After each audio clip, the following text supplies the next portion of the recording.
Okay, so week one of a new campaign, week one of Lent. Welcome to Lent. It's time to go back to basics in our spiritual life, back to basics in our relationship with God.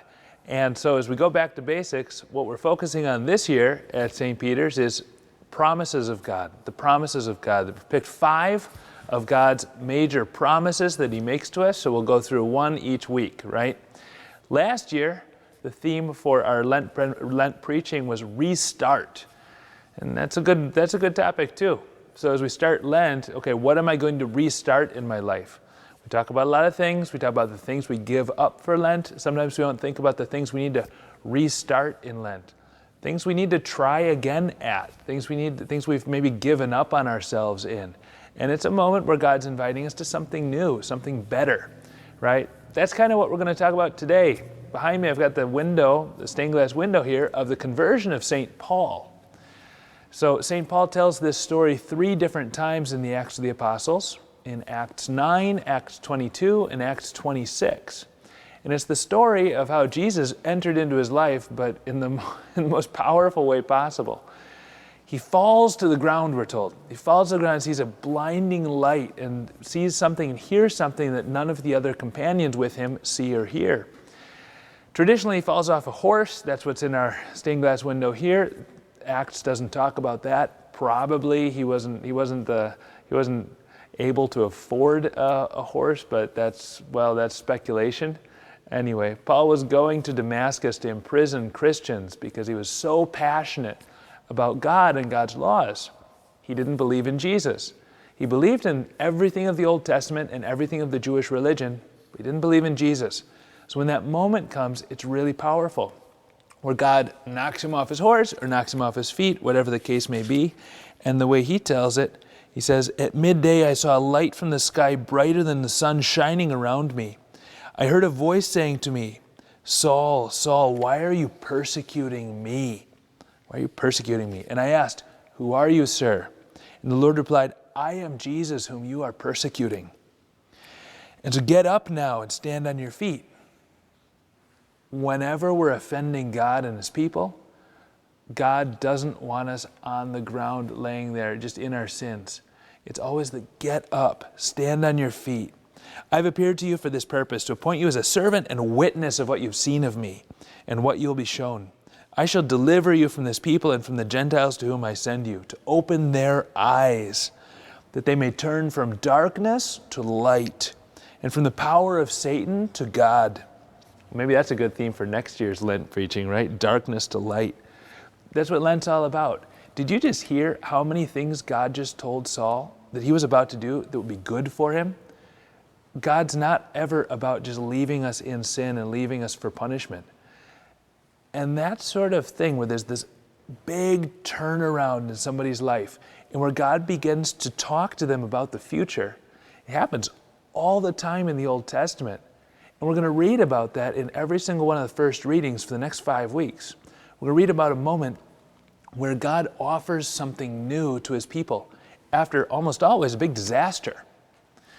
The first reading from last week, if you remember, last Sunday, first Sunday of Lent, last Sunday's reading, Noah. And after this tremendous flood, God offers Noah a new, and it's called covenant, in all of these 5 readings. A new covenant, a new agreement. That's exactly what He's doing for St. Paul here today. Probably it's what He needs to do with all of us this Lent. God's offering us always this new covenant. Well, what's a covenant? Covenant's an agreement, but old school.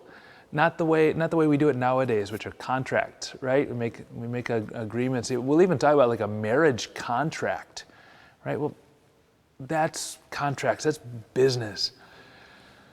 Conversion in the moment of a covenant is something much deeper. A covenant's a relationship that you get into with your whole self, that you offer your entire self. And every time God makes one of those covenants, He's offering His entire self to His people. He Himself totally for them, He inviting them to give themselves totally to Him. And that's what true marriage is. Marriage is a covenant, not a contract. You don't enter into a contract. Contracts you can break.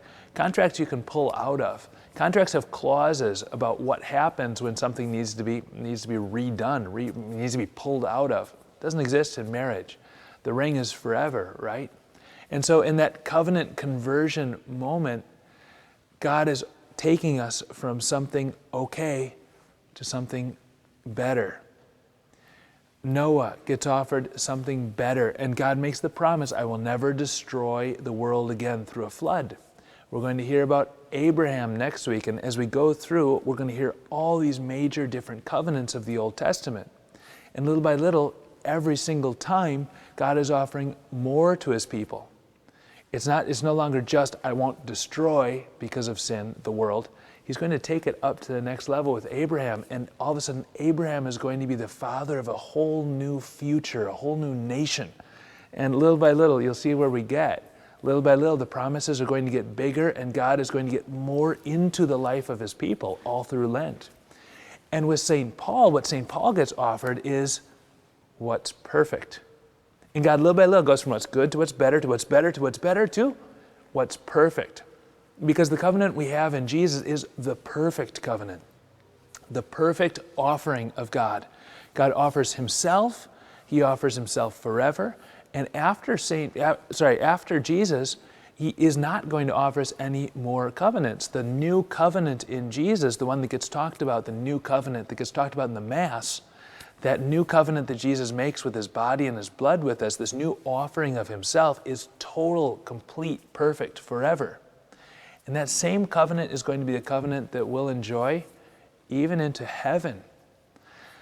So your conversion, my conversion, those moments when God kind of knocks us off our horse and makes us realize where we're at and how much he's really offering us, and once again offers us the chance to come fully into his life of the promises, to come fully into the life as children, those moments of conversion, where are you at right now? What are we accepting about God's offering right now?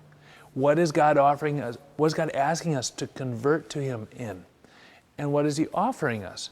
Because in every one of the covenants, there's a promise. God doesn't make covenants like a boss, like the big guy upstairs who's deciding what happens. He doesn't make it like that. He doesn't make it like a lawyer. It's not a contract, just one, you do this, I'll do that. You give me this, I'll give you that. You give me this product, I'll give you this money. You follow through with your promise for this time, I will follow through with my promise for that time. It's not like that. God doesn't make promises like that. He doesn't make covenants like that. He's a daddy. Jesus, every single time he's directly talking to God in the Bible, every single time Jesus talks to God, he calls him Father. And he always uses his favorite word, Abba, like daddy. It's like baby babbling to their father, and he's telling us something very important every single time he does that. He's saying, look, no matter what your idea of God is, it's wrong. No matter what your idea of God is, it doesn't get the full, whole truth of just how passionately God loves you and is taking care of you right now in his arms like a father, like a daddy. And you're just a tiny little baby in his arms, and just act like that for once. Just act like that for once. God is your daddy, right? And so when we talk about heaven, that's when we start to get things wrong, when we don't think of God just as a father embracing us, because he is. When we think about confession, we get it wrong if we don't think about God just embracing us once again, like that beautiful painting that we've got on the outside of our confessional at St. Peter's. The painting of the conversion, the man who comes back, the prodigal son who comes back to receive that just loving fatherly embrace from God. Heaven's the number one promise of God, and that's the first one that we're going to talk about. Remember what the symbol is, right? Heaven is so perfect. Okay, how can we do this? It's sort of like this. God is inviting you to something that's totally new, a totally new reality, a totally new experience of his love. And when you got baptized, you got this white garment put on you. It's a garment that refers to hope. It's a garment that refers to perfect cleanliness and purity in God. That experience of heaven is the same. When we read in the book of Revelation, chapter 7, verse 9, St. John says, he's talking about his experience of this vision of God. He says, after this I had a vision of a great multitude which no one could count, from every nation, race, people, and tongue. And they stood before the throne and before the Lamb, wearing white robes, and holding palm branches in their hands. Palm branches we'll use on Palm Sunday because they're the symbol of victory. In the ancient world, they were the symbol of victory. But white robes, what does that mean? It means they're robes that have been washed, that have been made pure, made clean. This robe's been bleached, right? That's why it's white and not just simply the color of the fibers that it was naturally made out of, right? It's white. And it reminds us, and every time the priest puts it on for Mass, he puts this on before he puts on any of the other garments. Every time the priest puts on his alb, it's what's called, right, an alb, we're reminded of our baptism, and the priest is putting it on to be reminded of the fact that God is washing us all with his blood. So even now,